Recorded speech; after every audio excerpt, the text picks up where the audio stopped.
A massive manhunt today for an escaped prisoner. Police said that he overpowered a private security guard at a hospital in Northern Virginia, just outside of Washington, D.C., and took his gun. Now, the facility was locked down after shots were shortly fired thereafter. Hello, everyone. I'm Dan Pleffler in New York. After taking off in bare feet in a hospital gown, police said that Wassan Asai carjacked a Toyota. Asai is now believed to be involved in a string of bank robberies. He's got an extensive criminal record dating back to 1972. And I want to go right to ABC's crime and terror analyst Brad Garrett, who's standing by watching all of this. So, Brad, what do we know about this manhunt so far? Well, apparently he was transported to Fairfax Inova Hospital in Virginia, which is just outside D.C., for sort of unknown reasons. There's been some media discussion it was about a mental health issue. That remains to be seen.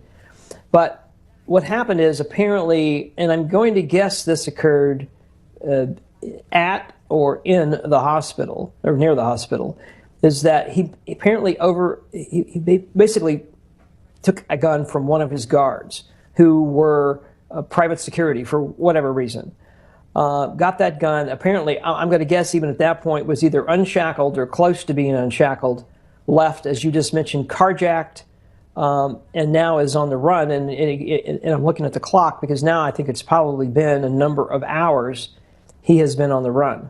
Is this a rural area? I mean, how quickly then, I guess, how far could he get? I'm sure that's what investigators are trying to find out right now, just based on the amount of traffic. It's actually not a rural area. It's a very large suburban area. Fairfax County has 1 million people in it, a terrific police department. There would have been officers, that's a big hospital, at the hospital just on routine assignment. And so my sense would be as soon as private security reported they've lost their prisoner, this extensive manhunt would have started with Fairfax County Police. The U.S. Marshals would then join in because technically he is in their custody. And my guess is Fairfax County, that has at least one, maybe two police helicopters, they have those up. And so the hunt is on. They had a car. I don't know if that's still relevant, if they found the car, but that clearly would be one of the first things they'll be looking for is the carjacked Toyota. So given the fact that it's a heavily populated area and the amount of time has passed, I mean, can we piece together any idea for just how far he might have been able to get away if, in fact, he did make a getaway in a car? Well, the first thing, Dan, you're going to want to check, they're going to need to check is, what is his connection, if any, in Fairfax County? In other words, does he have former associates that live in Fairfax, girlfriends, relatives, whatever it might be? And, you need to obviously check every one of those addresses out to make sure he's not gone to a location. One of the problems when you're on the run, particularly this type of a fugitive, is that, he really couldn't have planned this until he got an opportunity to get away. My sense is if he had to carjack somebody, nobody else was involved. And so now it's just sort of how can he maneuver around and not get caught? But by the very nature of maneuvering around, make you vulnerable. I'm sure he doesn't have any money, so he's going to have to steal, which means he's going to rob places, he's going to carjack somebody else, and if he continues to do that, I guarantee you he'll end up in a shootout with the Fairfax County Police or the Marshals. So we'll see how long, but in his case, if in fact he could secrete himself someplace, in other words, let's say hypothetically he's now broken into a home, he's holding some people at gunpoint, or they weren't home and he's hiding in their house. Unless somebody saw him go in, he's now bought himself some time. So we'll see.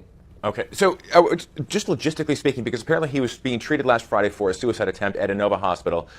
When you do that, then, when you do have a prisoner that has been transferred over to some kind of a medical care like that and it's being handled by private security detail, then where does the government, where does the Fairfax County Police Department, what is their involvement then as far as his handling and his overseeing? Well, Fairfax County would have some oversight within the hospital because if my recollection is Fairfax has a prisoner ward, if you will, where it's more secure. You can't just walk in and out of it. But my sense, Dan, would be that this guy escaped before he ever got into that. And it really is the most vulnerable time is when you're moving prisoners, particularly to non-custodial locations or to a small area of a hospital that might be custodial. So somehow he got either out of his shackles, or while they were releasing him, they weren't being careful. You never have a weapon on when you're next to a prisoner. How did he get their gun? But my sense is he got he got his shackles off and he got that gun and was able to readily move, whether it be inside the hospital or right outside the hospital. My guess is it's going to be shortly inside the hospital. So, Brad, we're taking a look at some of the pictures here, some of the aerial shots from areas that presumably would be areas that are being searched at this point. The day is, the morning is pretty much underway right now, but as far as schools being put on lockdown, any kind of areas being put on heightened alert, is there any kind of an alert that's been put out? I haven't seen one, and the problem with doing that, Dan, is that you don't know what direction he went. If he got in that Toyota and drove basically a half a mile, he's on Interstate 495, which is this huge beltway around D.C. He could be in Maryland by now or some other part of Virginia. And my guess is if that Toyota has not been found yet, he has moved. Working under the presumption he doesn't have any contacts close to Fairfax Inova Hospital. So there's really, until you have an area that you can define, like we've done in the past with school shooters and other situations where people are on the run, you really can't lock anything down. Now keep in mind, if you started locking things down in this area, you're talking about hundreds of schools. So I don't see that happening, but we'll have to see as the day goes on. All right. Just a rough idea then, when you look at something like this, because it's being handled by a private security detail, what kind of a weapon, because we know that he did overpower the security guard, did get his gun, presumably what kind of a gun would that guard have been carrying? Well, these guards would have to be contractors from the Marshal Service. And if they are, they have to fit certain requirements. And my guess is it's going to be a weapon, it's going to be a semi-automatic, at least 9mm. So he may well have a weapon that he could use with a fair amount of firepower and magazine capacity without having any other ammunition. So I suppose the plus here, Dan, is that he's not going to want to start shooting people unless it is part of his movement. So he's not like an escaped serial killer. He is a career criminal, it sounds like, and maybe a career bank robber criminal. And so he's going to do what he needs to do to survive. So if you get in his way in a store, in your car, he may well hurt you. But short of that, he's just, I don't think, going to go down the street and hurt people.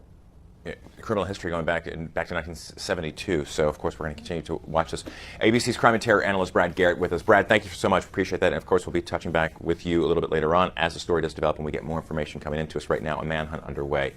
Keep up to date with this story as it develops by downloading the ABC News app. Starring the story for updates on the go, I'm Dan Kleffler in New York.